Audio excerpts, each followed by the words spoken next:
दामी छ है हाम्रो आयन भन्छ बाबु ताङ्रे हिरो हिरो हाम्रो हिरो हिरो त हिरो हो भन् त केटा यहाँ हाम्रो मामी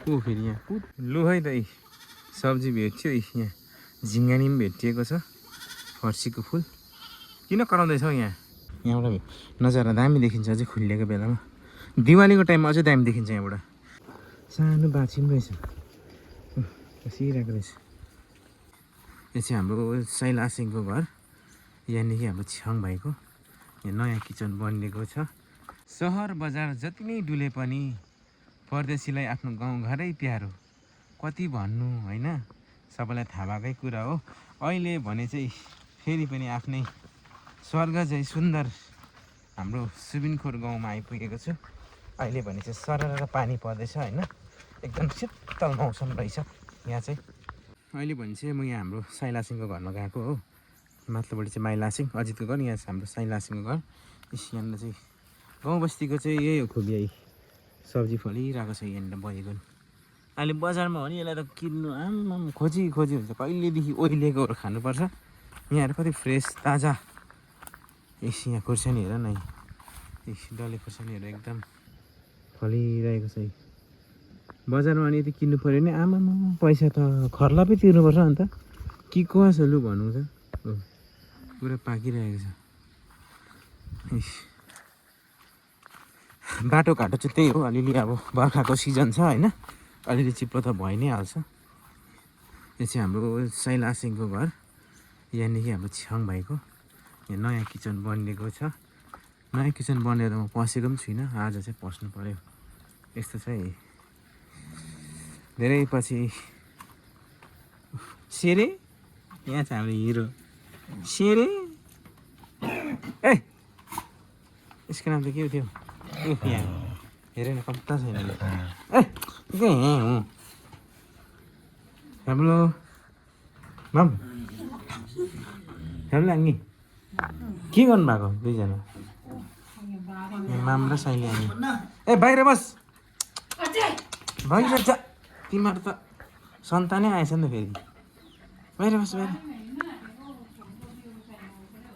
पानी पर्दैछ त आङ्गी भोसभोसे पानी आउँदैछ हो है गाउँ बस्तीमा आइयो भने चाहिँ देख्न पाइन्छ यस्तो यहाँ भित्र हेर त को फेरि यहाँ कुद्दै आइज यस्तो छ अहिले भने चाहिँ हो बर्खाको मौसम भएको गर्दाखेरि एकदम घर वरिपरि पनि रुखपात एकदम ड्याममै छ हो फेरि अहिले चाहिँ के भएको छ भने चाहिँ यस्तो घाँसहरू पुरा छ मान्छेले गाई बस्तु पाल्नु छोडिगयो साह्रै अन्त घाँस चल्ने पहिला हामी पुरा घाँस खोज्नु कहाँ संसार डुल्नु पर्थ्यो अहिले हेर त्यसै यहाँ रेडी छ ए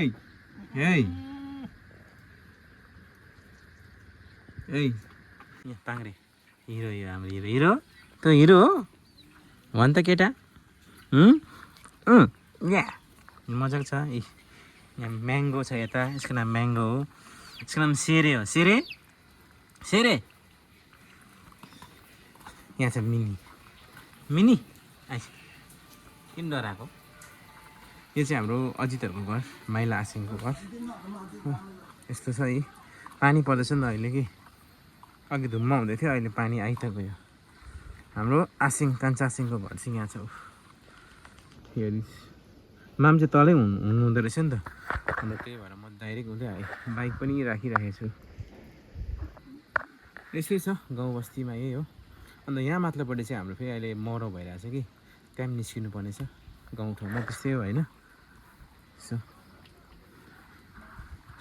हत्तापत्ता आइ हुँदैन अब के गर्नु आएको बेलामा यताउता सबै जग्गा निस्कियो होइन त्यही त हो घाँसहरू हेर न कति बेसी छ ड्याममा छ पहिला हामी जब यो गाउँमा बसेर स्कुल पढ्दाखेरि गाईबस्तु प्रायःको घरमा हुन्थ्यो अनि त्यति बेला यस्तो घाँसहरू पाउनु मुस्किल पर्थ्यो कहाँ कहाँ डुल्नु पर्थ्यो अहिले मान्छेले गाईबस्तु पाल्दैन घाँसहरू ड्याममै छ हो अनि हेर नि घाँसले रुखपातले नै घर छलिसके हेर नि अहिले हेर रुख घाँसै घाँस छ वरिपरि त्यति बेला चाहिँ हामी खोज्नु 7 डाँडा बाहिर पुग्नु पर्थ्यो अहिले भने चाहिँ घरमा आइपुगेँ।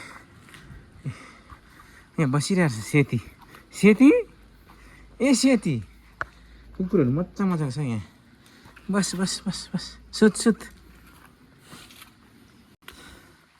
बाइक चाहिँ अहिले घरमै आउँथेछ नि।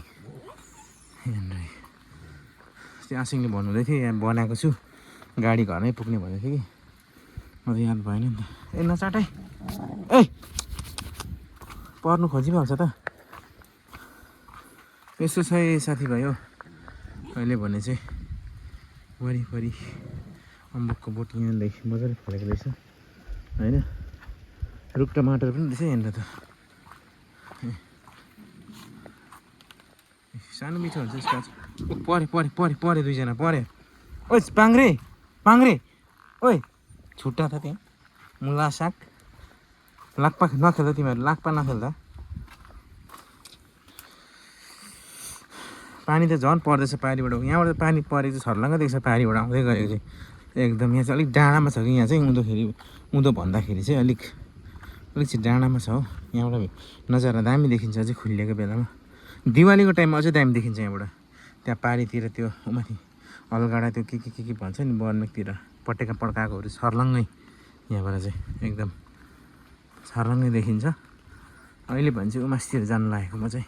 सर्टकट हाइवे चाहिँ हाम्रो यही हो। पहिला हामी स्कुल पढ्दाखेरि पनि जाने उकालो यहाँबाट सिधै सर्टकट रोड चाहिँ यस्तो घुमेको छ तर हामी चाहिँ उकालो सिधै ओह्रालो। यहाँ चाहिँ हाम्रो कुमार काकाको घर छ हो। यहाँ हेर सब्जीहरू फर्सीका मुन्टो कम्ता मिठो हुन्छ त होइन त अनि। यहाँ चाहिँ हाम्रो कुमार काकाहरूले मात्रै पाल्छ गाई बस्तु चाहिँ मजाले। सानो बाछी पनि रहेछ बसिरहेको रहेछ। यस्तो छ अहिले भने चाहिँ। रोड त यहीँ छ नि तर घुम्नु परिन्छ पर हो। सर्टकट त यहीँ फुत्तै ए उही मुनितिर हाम्रो घर छ। यहीँ रोड फुत्त मर भएको घर चाहिँ यहीँनिर हाम्रो बुढाहरूकोमा है। देब्रे भन्दा दाहिनेले गर्नु पऱ्यो नि त्यो राखेर। फेरि खुट्टा बजाएर मजाले फेरि फेरि दामी छ है हाम्रो आयन भान्जा बाबु। यहाँ हाम्रो मामी फोन हेर्नु यसरी हेर्नु यसरी अनि पो हुन्छ। मासु पकाउँदैछ त्यहाँनिर सुँगुरको मासु। फर्क्यौँ भनेको पानी आएकै भएर रेडी भएर छ यहीँ। अब यसरी गाउँ बस्तीमा आएपछि अलिअलि बारी खादल खुदुल गरेर यसरी सब्जी त लानै पर्यो होइन त। अनि अर्को यो सब्जी टिप्दा यो फर्सीको मुन्टा टिप्दा फर्सीको बारीमा पस्दाखेरि एउटा डर चाहिँ के छ भने अहिले किराले टोकेर मान्छे भुक्लुक जाँदैछ अरे त्यही डर लाग्यो क्या। तर म पुरा विचार गर्दै यो त कमिला हो हेर्दै पस्छु नि। डरसरी नि हौ यहाँ त साँपको साह्रो छ हौ जिन्दगीमा गरी खान। कि कुवासो हो र सही होइन त। हेरौँ न अब फर्सीको मुन्टो त रहेछ तर अलिकति फर्सी पनि फल्दै थियो क्या हो।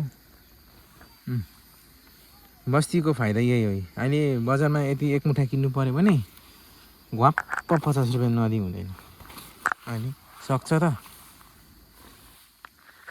लु है त सब्जी भेट्यो यहाँ। झिङ्गानी पनि भेटिएको छ। फर्सीको फुल किन कराउँदैछौ यहाँ पेटेटेट गर्दै। बस्तीमा आइगएपछि यस्तै एकदम गाई बाख्राको मलमा फलेको एकदम अर्ग्यानिक हो नि त यिनीहरू चाहिँ। किन्नु पनि त परेन होइन त। खुर्सानी पनि रहेछ एक दुईवटा छ्यास्स पारिन्छ त्यसका बाजे छोडै।